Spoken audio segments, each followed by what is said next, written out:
Élu, as-tu déjà eu l'impression que l'univers t'écartait délibérément, te coupant des relations, des occasions ou des voies que tu jugeais les plus justes? Cette mise à distance, cette sensation aiguë de solitude profonde, ne représente ni un châtiment, ni une preuve que l'existence entière se ligue contre toi. Aujourd'hui, nous allons adopter un regard nouveau, une approche qui nous plonge au cœur même de notre psyché, de notre être intérieur, et qui est susceptible de modifier radicalement notre façon d'interpréter ces périodes d'ombre. Pour y parvenir, nous nous appuierons sur les réflexions de Carl Jung, le psychologue suisse illustre, qui a consacré son existence à dévoiler les secrets de l'esprit humain. Carl Jung désignait le processus d'individuation comme le périple le plus décisif dans la vie d'un individu. Cette notion ne se limite pas à une simple évolution personnelle ni à une conformité aux normes sociales. Elle désigne un cheminement intérieur riche, exigeant et nuancé, dont le but ultime est la réalisation complète de soi. Il s'agit d'un trajet vers l'unification et l'équilibre harmonieux des différentes composantes de notre personnalité, qu'elles appartiennent au conscient ou à l'inconscient. Ce parcours, cependant, n'a rien de facile et s'accompagne très fréquemment d'un isolement marqué et d'une solitude intense. Il n'y a donc rien d'étonnant à ce que de nombreuses personnes ressentent ce vide ou cette déconnexion profonde lorsqu'elles traversent de profonds bouleversements intérieurs. D'après Jung, l'individuation constitue la voie essentielle permettant à un être humain de devenir authentiquement ce qu'il est. Cette métamorphose dépasse de loin le simple ajustement aux conventions sociales ou aux attentes d'autrui. Plutôt que de nous satisfaire des masques que nous revêtons pour nous adapter à nos différents rôles sociaux, l'individuation nous incite à explorer notre noyau le plus véritable. Ce noyau, toutefois, n'est pas aisé à mettre au jour ni à accueillir, car il se trouve enseveli sous des strates de conditionnements sociaux, de croyances imposées et de pans entiers de nous-mêmes que nous avons négligés ou refoulés. L'un des défis les plus ardus de l'individuation réside dans l'intégration de ce que Jung nommait l'ombre. Ces portions de notre psyché que nous avons repoussées ou mises à l'écart, soit parce que nous les estimons inacceptables, soit parce qu'elles contredisent l'image que nous souhaitons présenter au monde. Ces éléments peuvent englober des pulsions, des envies, des angoisses, ou des traits que nous qualifions de négatifs ou dont nous rougissons. Pourtant, Jung affirmait que l'ombre n'est pas mauvaise en elle-même, elle est simplement inconnue, et c'est cette méconnaissance qui la rend effrayante.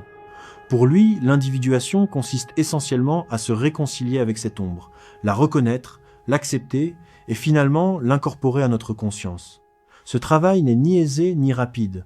Il réclame du courage pour affronter ce que nous avons toujours fui et pour démolir les barrières que nous avions édifiées afin de nous protéger de ces aspects dérangeants de notre psyché. C'est précisément à cet endroit que l'isolement prend une importance capitale. Très souvent, l'individuation ne peut s'accomplir pleinement en présence d'autrui, surtout lorsque ces derniers valident et renforcent nos masques et nos conformismes sociaux. Pour entendre les murmures intérieurs, il est nécessaire de se retrouver seul, à l'abri du tumulte extérieur et des influences qui nous éloignent de notre nature profonde. Cet isolement peut être volontaire, comme chez ceux qui choisissent de se retirer du monde un certain temps pour chercher des réponses en eux-mêmes, ou bien imposé par les événements de la vie qui nous placent en situation de solitude. Cette solitude, bien qu'elle soit fréquemment douloureuse, demeure indispensable à l'individuation. Dans le silence et l'absence de compagnie, nous pouvons faire face à notre ombre sans être perturbés par le monde extérieur. C'est une phase d'introspection intense où nous commençons à dénouer les fils de notre existence et à percevoir avec netteté qui nous sommes réellement, au-delà des rôles et des exigences imposées par la société. Le processus d'individuation entraîne également un rééquilibrage des énergies psychiques. Jung dépeignait la psyché humaine comme constituée de plusieurs polarités, conscient et inconscient, masculin et féminin, lumière et ombre. L'individuation réalise l'harmonisation et la réconciliation de ces opposés. Lorsque nous intégrons notre ombre, nous devenons non seulement plus complets, mais nous libérons aussi des énergies psychiques auparavant réprimées ou entravées. Cette libération peut engendrer un regain de vitalité, de créativité et d'authenticité. Il convient toutefois de préciser que l'individuation n'est ni linéaire, ni parfaitement délimitée. Il s'agit d'un voyage qui se poursuit tout au long de l'existence, durant lequel nous ne cessons de découvrir et de redécouvrir des facettes de nous-mêmes à mesure que nous avançons en âge et que nous rencontrons de nouveaux défis. De ce fait, l'individuation se déploie et s'approfondit progressivement. L'isolement que nous traversons à différents stades de notre vie n'est donc pas un épisode isolé, mais une composante récurrente et nécessaire de notre évolution psychologique et spirituelle. L'isolement est couramment mal compris, perçu comme une punition ou une souffrance gratuite. En réalité, il représente souvent l'un des itinéraires les plus puissants vers l'authenticité. L'univers ne t'isole pas par cruauté, mais parce qu'il sait que pour rejoindre ton vrai soi, tu dois t'extraire des distractions extérieures. Dans notre quotidien, nous sommes en permanence bombardés de stimulations, d'opinions, d'attentes et de bruits qui nous détournent de notre essence. Cet éloignement, qui peut ressembler à une sanction, constitue en fait une occasion précieuse d'introspection et de redécouverte de soi. Lorsque l'univers t'isole, il t'adresse une invitation claire à te tourner vers l'intérieur, à affronter ces parties de toi que tu as si longtemps évitées. Cela peut sembler terrifiant au début, surtout si tu n'es pas accoutumé à la solitude, ou au face à face avec tes pensées, dans un monde où le bruit constant et les distractions sont devenus la norme. Le silence et l'isolement peuvent alors paraître inconfortables, voire décourageants. Pourtant, c'est exactement dans ces instants de calme et de retrait que se manifeste la vérité la plus profonde concernant ton identité réelle. Imagine-toi au cœur d'une forêt obscure, plongée dans les ténèbres. Au commencement, l'obscurité paraît menaçante, presque étouffante. Mais à mesure que tes yeux s'adaptent à l'absence de lumière, tu commences à distinguer les formes et les ombres autour de toi. Ce qui inspirait la peur se transforme en un paysage mystérieux, vibrant de vie et de sens. L'isolement agit de façon analogue. Au départ, tu ne ressens que la solitude, le vide peut être un sentiment de perte. Avec le temps, si tu acceptes de demeurer présent dans cet espace, tu commences à percevoir ce qui vit véritablement en toi. Tes peurs, tes désirs, tes rêves, et même ces aspects de toi-même que tu avais refoulés ou ignorés. Ce mécanisme est fondamental pour atteindre l'authenticité dans un monde saturé de masques et d'attentes extérieures. Le plus grand défi consiste à être soi-même, et pour y parvenir, il faut d'abord savoir qui l'on est vraiment. Notre société nous assaille sans relâche de messages sur ce que nous devons incarner, désirer ou faire. Ces pressions déforment notre vision de nous-mêmes et de nos aspirations véritables. L'isolement, en supprimant ces interférences, te permet de te reconnecter à toi sans parasite extérieur. Il t'offre un espace protégé pour explorer tes pensées et tes émotions sans jugement. C'est un moment où tu peux être pleinement sincère avec toi-même, sans la contrainte de répondre aux attentes d'autrui. Dans cet espace, tu peux commencer à déconstruire les croyances et les schémas adoptés sans réflexion, puis rebâtir ton identité depuis un fondement authentique. C'est une entreprise ardue et souvent inconfortable, mais indispensable pour mener une existence vraiment alignée sur ton moi intérieur. L'isolement te donne également la possibilité de te réconcilier avec tes ombres. Ces parties de toi que tu as rejetées ou dissimulées parce qu'elles ne correspondaient pas à l'image souhaitée. En étant seul, loin des distractions du monde, tu peux commencer à les accueillir et à les percevoir comme des sources de force plutôt que de faiblesse. Ce mouvement d'acceptation et de réconciliation forme le socle de l'authenticité, car seule l'acceptation complète de soi permet de vivre de façon authentique et sans crainte. De surcroît, l'isolement t'apprend à te fier à ton intuition et à ta voix intérieure. Dans la solitude, sans le flot incessant d'opinions extérieures, ton intuition se fortifie et ta capacité à décider à partir d'une sagesse interne s'affine. Carl Jung, l'un des esprits les plus marquants de la psychologie contemporaine, comprenait parfaitement le rôle décisif de la solitude dans la transformation personnelle. Pour lui, la solitude ne se réduisait pas à une absence physique de compagnie, mais constituait une expérience psychologique bien plus profonde. Comme il l'exprimait lui-même, la solitude ne provient pas du manque de présence humaine, mais de l'incapacité à partager ce qui nous paraît essentiel. Ce type de solitude, qui peut surgir même au milieu d'une foule, est celle qui favorise réellement la croissance intérieure et le renouveau. Lorsque nous nous sentons isolés, nous tendons à interpréter cette expérience comme négative, comme un indice que quelque chose cloche dans notre vie. Pourtant, selon la perspective jungienne, ces périodes de solitude intense signalent souvent que nous sommes conduits vers une compréhension renouvelée de nous-mêmes, du monde et de notre place en son sein. La solitude devient alors un puissant catalyseur de changement, une occasion de s'affranchir des influences extérieures pour rejoindre nos vérités les plus intimes. Cette solitude se révèle créative, c'est celle que vivent les grands artistes. Philosophes et guides spirituels lorsqu'ils s'immergent dans les profondeurs de leur esprit et en reviennent porteurs de visions nouvelles. La solitude créative n'est pas un état passif d'attente ou de désespoir, mais un espace vivant d'exploration et de découverte. L'esprit, libéré des banalités quotidiennes, se tourne vers l'intérieur, vers la source d'inspiration et de sagesse profonde. Les artistes, par exemple, recherchent souvent cet état pour créer sans entrave. Dans cette retraite, ils accèdent à des dimensions d'eux-mêmes invisibles dans le quotidien, d'où jaillissent les intuitions les plus fortes, les images les plus vives, les expressions les plus vraies. La solitude offre alors une liberté où les contraintes sociales et les attentes d'autrui s'effacent, laissant émerger l'essence pure de la personne. De la même manière, philosophes et figures spirituelles ont trouvé dans la solitude une source inégalée de lucidité et de vision. En s'écartant du tumulte et des voix extérieures, ils entendaient plus clairement leur propre guidance intérieure. C'est souvent dans ces retraites que sont nées certaines des idées les plus bouleversantes et transformatrices de l'histoire. Lors de ces plongées intenses, les individus affrontent les grandes questions de l'existence et en rapportent des réponses inaccessibles au milieu du chaos ambiant. L'isolement ne soutient pas seulement la création, il pousse également à questionner, à réfléchir et à regarder en face des vérités inconfortables mais nécessaires. Seul, privé des diversions habituelles, on est forcé de rencontrer ses ombres, ses failles, ses contradictions. Ce face peut être douloureux et ardu, mais il est indispensable à l'épanouissement. En traversant ces vérités, on se libère progressivement des illusions et des autotromperies qui nous maintenaient prisonniers de schémas et de croyances limitantes. C'est dans cette confrontation et cette réflexion que s'amorce la véritable mutation. On cesse d'être le produit des attentes et jugements d'autrui pour devenir une personne plus authentique, plus alignée sur son essence.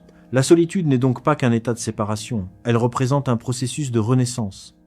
Comme le papillon qui sort de sa chrysalide, tu peux toi aussi quitter la solitude transformée, plus entier et plus fidèle à toi-même. Cette métamorphose touche à la fois l'intérieur et l'extérieur. Intérieurement, tu gagnes en conscience de tes désirs profonds, de tes peurs et de tes élans. Tu deviens plus sincère envers toi et envers les autres. Extérieurement, cela se traduit par une nouvelle façon d'être au monde. Tu n'éprouves plus le besoin impérieux de te plier aux attentes ou de suivre des voies qui ne résonnent pas avec ton être. Tu commences à exister en accord avec ton authenticité, en prenant des décisions qui reflètent tes valeurs réelles et ton sens profond. La solitude développe également une résilience émotionnelle et mentale plus solide. En affrontant tes défis intérieurs sans appui constant ni diversion, tu acquiers une force accrue face aux épreuves. Tu apprends à te fier à toi-même, à naviguer seul dans les flux et reflux de l'existence sans dépendre de l'approbation extérieure. Cette robustesse intérieure compte parmi les cadeaux les plus précieux de la solitude, car elle t'offre davantage d'autonomie et de liberté véritable. Jung, dans son exploration de l'esprit humain et du cosmos, a introduit le concept de synchronicité, une notion qui continue de captiver par sa profondeur et sa capacité à relier des événements apparemment sans lien de façon significative. La synchronicité suggère que les coïncidences qui paraissent fortuites ne relèvent pas du pur hasard, mais portent un sens plus profond et s'entrelacent d'une manière qui échappe à la raison pure. Ce concept est étroitement lié à l'expérience de l'isolement, souvent vu comme un état vide de sens ou un simple néant. Pourtant, à travers le prisme de la synchronicité, l'isolement apparaît comme une période cruciale où l'univers prépare le terrain pour quelque chose que tu ne discernes pas encore pleinement. Lorsque l'univers t'isole, que ce soit par des circonstances extérieures ou par un besoin intérieur de retrait, il peut être en train d'orchestrer des événements qui n'ont pas encore atteint ta conscience. Cet isolement, même s'il est douloureux ou troublant sur le moment, pourrait constituer le prélude à une révélation importante, à une transformation personnelle ou à un changement de trajectoire dans ta vie. Les grands tournants et découvertes de l'existence se produisent rarement au cœur de l'agitation et du bruit, mais plutôt dans ces phases de calme apparent et de solitude, lorsque les pièces du puzzle s'assemblent de manière inattendue. Dans ces moments d'isolement, il est essentiel de faire confiance à l'idée que tout possède un sens, même si ce sens n'est pas immédiatement visible. La vie, observée à travers la synchronicité, devient une tapisserie complexe, où chaque fil, même ceux qui semblent détachés ou mal placés, joue un rôle indispensable. L'isolement n'est donc pas une simple déconnexion, mais une phase où l'âme se prépare à une nouvelle compréhension, à un changement de regard ou à une étape suivante de l'existence. Jung estimait que l'inconscient, ce vaste océan de symboles, d'archétypes et de forces psychiques, communiquait constamment avec nous, non seulement par les rêves ou les synchronicités manifestes, mais aussi par la solitude. Dans la solitude, loin des distractions extérieures, nous pouvons capter ces messages avec plus de netteté. L'isolement nous affine, nous rendant plus réceptifs aux signaux subtils que l'inconscient tente de nous transmettre.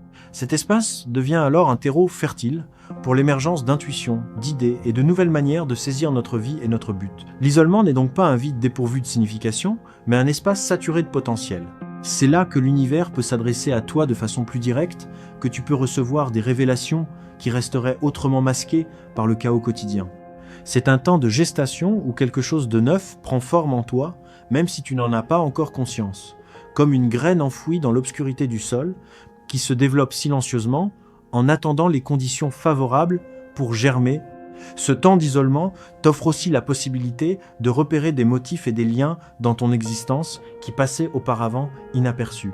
La synchronicité se manifeste précisément à travers ces motifs, révélant que les événements, rencontres et expériences vécues ne sont pas aléatoires, mais s'inscrivent dans un dessin plus vaste. Par la solitude, tu commences à identifier ces motifs, à relier les éléments et à saisir le sens plus profond qui sous-tend tes expériences. C'est comme si l'isolement te permettait de prendre du recul, de contempler l'ensemble du tableau et d'apprécier la cohérence sous-jacente de ta vie. De plus, l'isolement peut modifier ta perception du temps.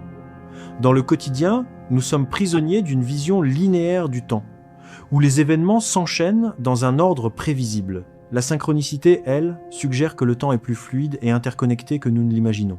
Dans la solitude, tu peux éprouver une sensation d'éternité, où passé, présent et futur semblent s'entrelacer de façon mystérieuse. C'est dans ces instants que tu ressens parfois qu'un événement ancien résonne profondément avec ce que tu vis aujourd'hui, ou qu'une intuition concernant l'avenir commence à se dessiner.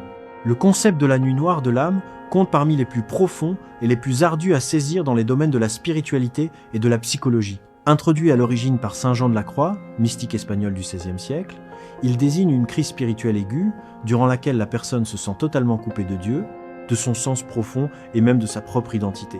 Cette expérience est extrêmement déstabilisante, car elle plonge l'individu dans un vide écrasant et un désespoir sans issue apparente. Carl Jung, dans son exploration de l'inconscient et du processus d'individuation, a reconnu l'importance majeure de ce phénomène et l'a interprété comme une étape cruciale du chemin vers la totalité de l'être. Selon la perspective jungienne, la nuit noire de l'âme n'est pas seulement une période de souffrance, mais un processus de purification et de renouvellement spirituel. C'est un mouvement par lequel l'âme plonge dans les ténèbres pour en ressortir plus forte, plus pure et mieux alignée sur son but véritable. Durant cette phase, la personne est contrainte d'affronter ses démons intérieurs, ses aspects les plus sombres et refoulés de sa psyché. Ces démons, qui peuvent prendre la forme de peur, d'insécurité, de traumatisme ou de désir enfoui, sont des composantes de l'ombre longtemps ignorées ou rejetées.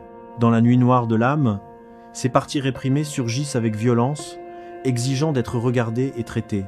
Ce travail peut être extrêmement douloureux, car il oblige à se dépouiller des anciennes identités et à faire face à ce que l'on avait nié ou fui. Dans ce contexte, l'isolement devient un catalyseur puissant de transformation radicale. Lorsqu'une personne traverse la nuit noire de l'âme, elle vit souvent un isolement profond, à la fois intérieur et extérieur. Cet isolement peut ressembler à une punition, mais il s'agit en réalité d'une phase nécessaire de retrait où l'individu peut se consacrer entièrement à son processus intérieur.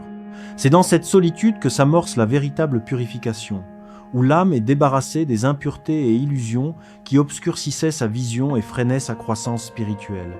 La nuit noire de l'âme n'est pas un châtiment, mais une purification comparable au stade alchimique de la Nigredo, où la matière première est réduite à son état le plus brut avant d'être transmutée en quelque chose de neuf et de précieux. Durant cette phase, l'individu est dépouillé de tout ce qui n'est pas essentiel, fausse identité, attachement destructeur ou limitant. Ce processus est douloureux car il implique une mort symbolique de l'ancien soi, mais il est indispensable pour que le vrai soi puisse naître. Ce mouvement de destruction et de renaissance constitue en fin de compte un acte d'amour profond et de grâce. Même si, sur le moment, tout semble s'effondrer et que la vie paraît perdre son sens, le terrain est en train d'être préparé pour une renaissance spirituelle. En traversant ces ténèbres, la personne se libère des chaînes de ses anciennes identités, croyances et schémas de comportement, et est guidée vers une nouvelle étape de vie plus alignée sur son être véritable.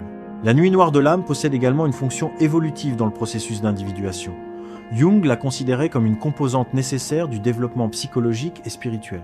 À travers cette crise, l'individu a l'occasion d'intégrer son ombre, de confronter et de se réconcilier avec les parties de lui-même qu'il avait niées ou réprimées. Cette intégration est essentielle pour devenir un être plus complet et équilibré. Par ailleurs, la nuit noire de l'âme offre la possibilité de développer une relation plus profonde et authentique avec le divin ou avec l'univers. Durant cette période, les croyances superficielles et les conceptions préfabriquées de la spiritualité sont remises en cause et souvent démantelées. À leur place émerge une compréhension plus personnelle et vécue du sacré, fondée sur l'expérience directe et la transformation intérieure. Cette nouvelle relation avec le divin ne repose plus sur des dogmes ou sur l'enseignement d'autrui, mais sur ce qui a été éprouvé au plus profond de l'âme. Carl Jung, dans sa plongée approfondie dans l'esprit humain, a accordé une place centrale à l'inconscient. Il le considérait non pas seulement comme un réservoir de souvenirs et d'expériences refoulées, mais comme une source riche et vivante de sagesse et de guidance. Pour Jung, l'inconscient formait un immense océan de symboles, d'archétypes et de forces psychiques qui, bien que généralement masqués dans le quotidien, peuvent surgir et offrir des insights précieux quand on leur prête attention.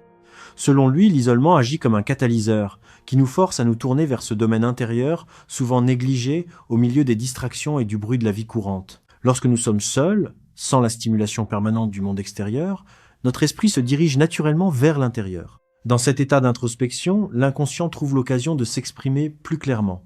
Soudain, nous découvrons des réponses à des questions que nous ne savions même pas formuler, révélant des aspects de notre psyché restés dans l'ombre. Jung était convaincu que l'inconscient communiquait avec nous par le biais de symboles, de rêves et de visions qui échappent à la seule logique rationnelle. Ces symboles et rêves, qui peuvent paraître absurdes ou incompréhensibles au premier abord, contiennent en réalité des messages profonds reflétant notre nature véritable et nos aspirations les plus intimes. Durant les périodes d'isolement, quand notre attention n'est plus dispersée par les exigences extérieures, ces manifestations de l'inconscient deviennent plus fréquentes et plus intenses. C'est comme si, coupé du bruit extérieur, le monde intérieur devenait plus accessible et plus disposé à livrer ses secrets. C'est le moment idéal pour prêter attention à tes rêves, à tes intuitions et aux symboles qui émergent dans ton existence. Les rêves en particulier constituent une voie royale vers l'inconscient, selon Jung, car ils expriment de manière symbolique les contenus refoulés et les conflits internes. En analysant nos rêves, nous accédons à des parties de nous-mêmes autrement inaccessibles. Dans la solitude, les rêves gagnent souvent en intensité et en richesse de sens, offrant des indices précieux sur notre état émotionnel, nos préoccupations et nos aspirations. Outre les rêves, Jung insistait sur l'importance des symboles et archétypes qui se manifestent dans notre vie, que ce soit dans les rêves, les visions ou même les coïncidences. Ces symboles ne sont pas de simples hasards ou produits de l'imagination. Ils expriment l'inconscient collectif, cette dimension de la psyché partagée par toute l'humanité. Les archétypes tels que le héros, l'ombre, l'anima, l'animus, entre autres, sont des modèles universels qui structurent notre expérience et surgissent à des moments clés pour nous guider et nous aider à nous comprendre nous-mêmes et le monde.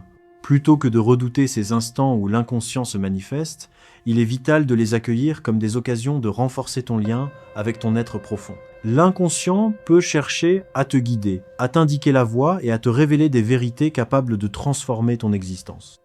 En prêtant attention à ces messages, nous gagnons une meilleure compréhension de nous-mêmes et des défis que nous traversons, ce qui nous permet d'agir de façon plus consciente et alignée sur notre but véritable. Il faut reconnaître que la sagesse de l'inconscient ne se présente pas toujours de manière directe ou limpide. Ces messages sont souvent enveloppés de symboles et de métaphores qui demandent à être interprétés. C'est là que l'auto-analyse et parfois l'accompagnement d'un thérapeute deviennent précieux. En décodant ces symboles, nous pouvons identifier des schémas qui nous maintenaient prisonniers de cycles répétitifs, ou recevoir des indications sur la façon de surmonter les obstacles qui freinent notre évolution. De plus, l'isolement et la solitude facilitent la pratique de la méditation et d'autres formes d'introspection profonde qui ouvrent un accès plus direct à l'inconscient.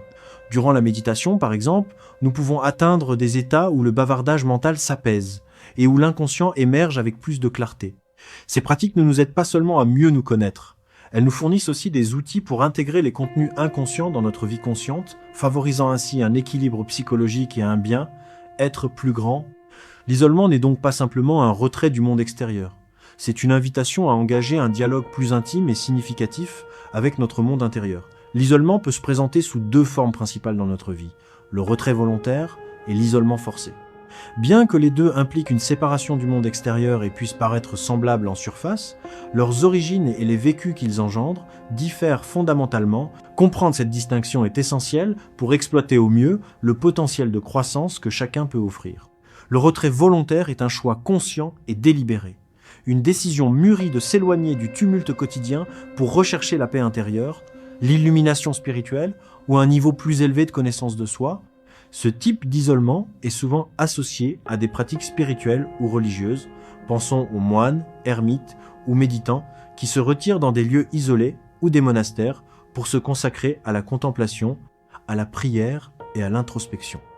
Dans ces cas, la personne ne fuit pas le monde, mais choisit de se connecter plus profondément au divin, à son essence ou à des vérités universelles. Le retrait volontaire est perçu par beaucoup comme un chemin de transcendance, une occasion de se libérer des distractions matérielles pour se concentrer sur l'essentiel.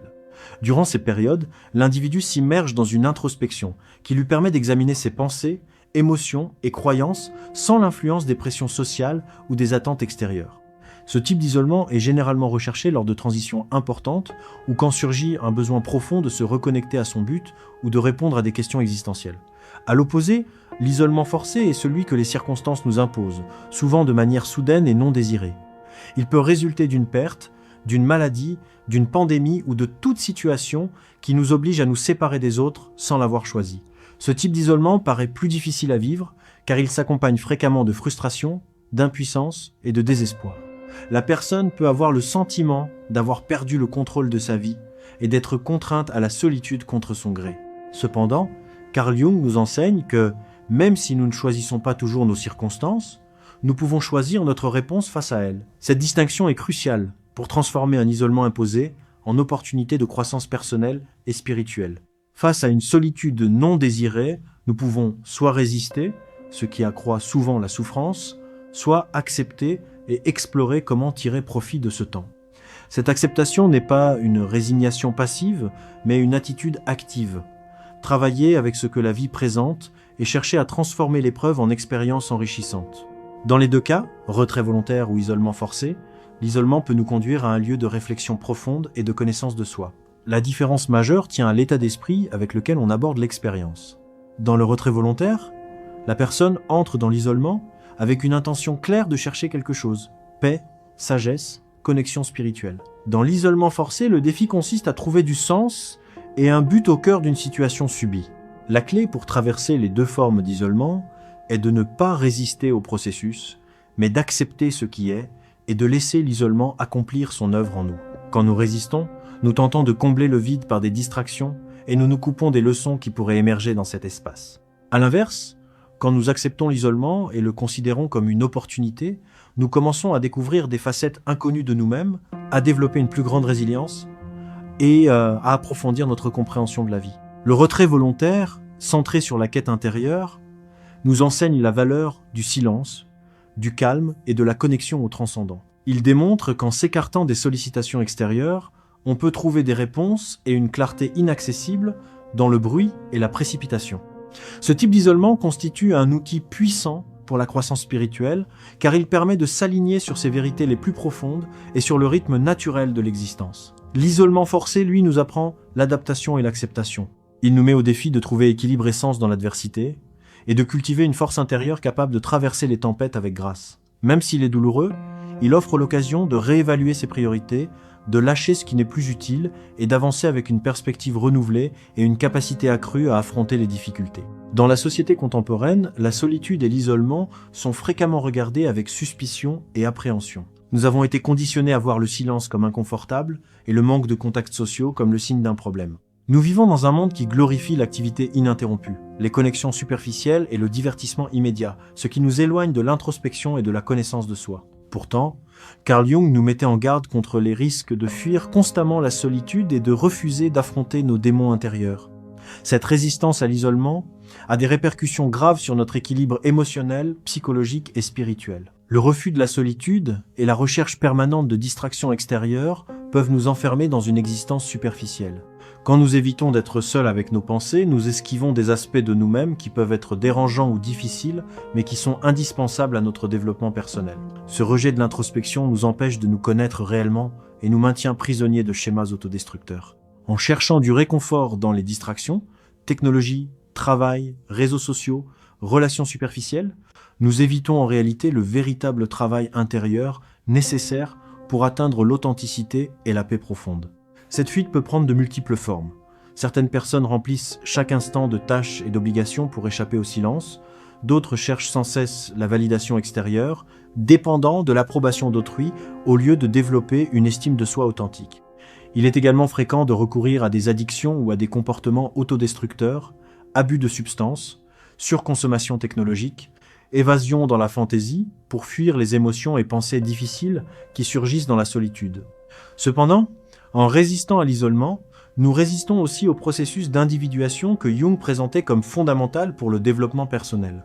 L'individuation est le mouvement par lequel nous intégrons les différentes parties de notre psyché, y compris les ombres que nous avons refoulées ou ignorées. En fuyant la solitude et les occasions d'introspection, nous évitons cette confrontation avec l'ombre. Selon Jung, l'ombre est cette part cachée de nous qui renferme nos peurs, nos désirs réprimés et les traits que nous refusons d'accepter. Intégrer l'ombre constitue une étape décisive vers la complétude et l'authenticité. Quand nous résistons à l'isolement et au travail d'intégration de l'ombre, nous ne faisons pas que prolonger notre souffrance. Nous retardons aussi notre évolution spirituelle et psychologique. L'ombre ne disparaît pas parce que nous l'ignorons. Au contraire, plus nous la fuyons, plus elle gagne en puissance. Elle peut se manifester inconsciemment dans nos comportements, saboter nos relations et entretenir des cycles destructeurs. Tel est le coût de ne pas affronter la solitude et de négliger le travail intérieur indispensable à notre développement. De surcroît, cette résistance nous prive des bienfaits transformatrices que l'isolement peut offrir. Même s'il est inconfortable au départ, l'isolement représente une occasion de réflexion profonde, de clarification de nos valeurs et de redécouverte de nos passions et de notre but. La solitude nous permet de nous dégager des influences extérieures et de nous reconnecter à notre essence véritable. C'est dans la solitude que nous pouvons écouter notre voix intérieure, sans être parasités par les distractions et les opinions d'autrui qui brouillent souvent notre discernement. Lorsque nous cessons enfin de lutter contre l'isolement et que nous nous autorisons à être seuls avec nos pensées, nous commençons à découvrir des aspects de nous-mêmes jusque-là invisibles. Nous percevons nos émotions avec plus de clarté, identifions des schémas qui ne nous servent plus et trouvons de nouvelles façons de nous relier à nous-mêmes et aux autres. Au fil de l'histoire, l'isolement a constitué un instrument décisif pour le développement de grands penseurs, artistes et guides spirituels. Loin d'être un frein, ces périodes de solitude sont devenues des sources d'inspiration profonde, de lucidité mentale et de croissance personnelle. Grâce à l'isolement, ces figures ont pu se connecter à leurs pensées les plus intimes, élaborer des idées révolutionnaires et créer des œuvres qui ont marqué durablement l'humanité. L'un des cas les plus frappants est celui de Friedrich Nietzsche, le philosophe allemand dont l'œuvre a profondément influencé la philosophie moderne, la littérature et la psychologie. Nietzsche a traversé de longues phases de solitude, notamment dans les montagnes suisses, où il trouvait refuge face aux tensions de la vie universitaire et aux maladies qui le tourmentaient. C'est durant ces retraites qu'il a forgé plusieurs de ses concepts les plus puissants, comme celui du surhumain et de la mort de Dieu. Dans son isolement, il a trouvé la clarté et la force nécessaires pour questionner les normes sociales et religieuses de son temps et proposer une vision nouvelle de la vie humaine et de son potentiel. Pour Nietzsche, la solitude n'était pas seulement un moyen d'échapper au bruit du monde, mais une condition indispensable à la clarté de pensée et à l'originalité. Un autre exemple emblématique est Henry David Thoreau, écrivain, philosophe et naturaliste américain, célèbre pour son ouvrage Walden, récit de son expérience de vie en retrait dans les bois près de Walden Pond, Massachusetts. Thoreau s'est installé à Walden Pond dans le but de simplifier son existence et de vivre en harmonie avec la nature, loin des distractions de la société moderne. Dans cet isolement, il n'a pas seulement trouvé la paix intérieure, il a également saisi l'essence même de la vie en se libérant des besoins artificiels imposés par la société. Walden est une méditation profonde sur la simplicité, l'autosuffisance et l'importance de vivre selon ses propres valeurs plutôt que de se plier aux attentes extérieures. Par ce retrait, Thoreau s'est relié à son être profond et à la nature, produisant une œuvre qui continue d'inspirer des générations à chérir l'introspection et la vie consciente. Carl Jung, lui-même, a fait de l'isolement un élément central de son processus créatif et de découverte de soi. Il a construit une tour à Bollingen, au bord du lac, où il se retirait régulièrement pour réfléchir, méditer et rédiger ses travaux. Dans cet espace isolé, Jung a pu explorer son propre inconscient et élaborer plusieurs de ses théories majeures sur la psyché, dont la théorie des archétypes et le concept d'individuation. Pour lui, cet isolement n'était pas seulement un répit face à sa pratique clinique et aux exigences du monde. Il constituait un lieu sacré pour plonger dans les profondeurs de l'esprit et se connecter aux forces universelles qu'il percevait à l'œuvre dans l'inconscient collectif. C'est à Bollingen qu'il a consigné nombre de visions et de rêves qui allaient former le socle de son œuvre la plus marquante. Ces exemples montrent que l'isolement, loin d'être un obstacle, peut devenir une source puissante d'inspiration et de croissance personnelle et spirituelle. Lorsque des figures comme Nietzsche, Thoreau et Jung ont accueilli l'isolement comme une partie intégrante de leur parcours, ils ont découvert de nouvelles perspectives sur le monde et de nouvelles manières d'exister. Leur solitude leur a permis de se libérer des influences extérieures et de se relier à leur essence la plus profonde, leur donnant ainsi la capacité de produire des idées et des œuvres porteuses d'une vérité universelle et intemporelle. Dans un monde qui nous assaille constamment de stimulation et d'exigence, il est facile de sous-estimer la valeur de l'isolement. Pourtant, comme le démontrent ces grands esprits, La solitude peut être une alliée redoutable sur le chemin de la connaissance de soi et de la créativité.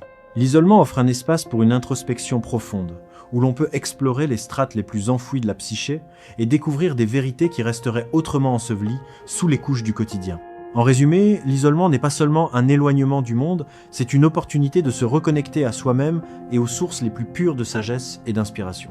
À travers la solitude, les grands penseurs ont acquis la clarté nécessaire pour dépasser les conventions et les limites de leur époque, et ont pu offrir des idées et des œuvres qui ont transformé notre compréhension du monde et de notre place en son sein. En suivant leur exemple, nous pouvons apprendre à accueillir l'isolement comme une composante essentielle de notre propre développement, tant personnel que spirituel, et à l'utiliser comme un instrument pour atteindre une plus grande lucidité, créativité et authenticité dans nos vies. L'isolement n'est pas aisé. C'est un défi, une épreuve qui peut paraître interminable et douloureuse. Mais si tu l'observes à travers le regard de Carl Jung, tu peux le percevoir comme une partie indispensable de ton chemin vers la complétude, vers l'individuation. C'est un temps que l'univers t'accorde pour que tu puisses trouver ta voie véritable, pour que tu puisses te rencontrer toi-même sans les interférences du monde extérieur. Et si, au lieu de le combattre, tu l'embrassais? Et si tu voyais dans l'isolement non pas une punition, mais une chance de croissance et de transformation? C'est dans ces moments de solitude que tu peux découvrir qui tu es réellement, et lorsque tu en sortiras, tu seras plus fort, plus sage et plus en harmonie avec ton but profond. Merci pour écoute. Si vous avez aimé cet contenu, abonnez-vous et activez la cloche de notification pour un autre rendez-vous spirituel.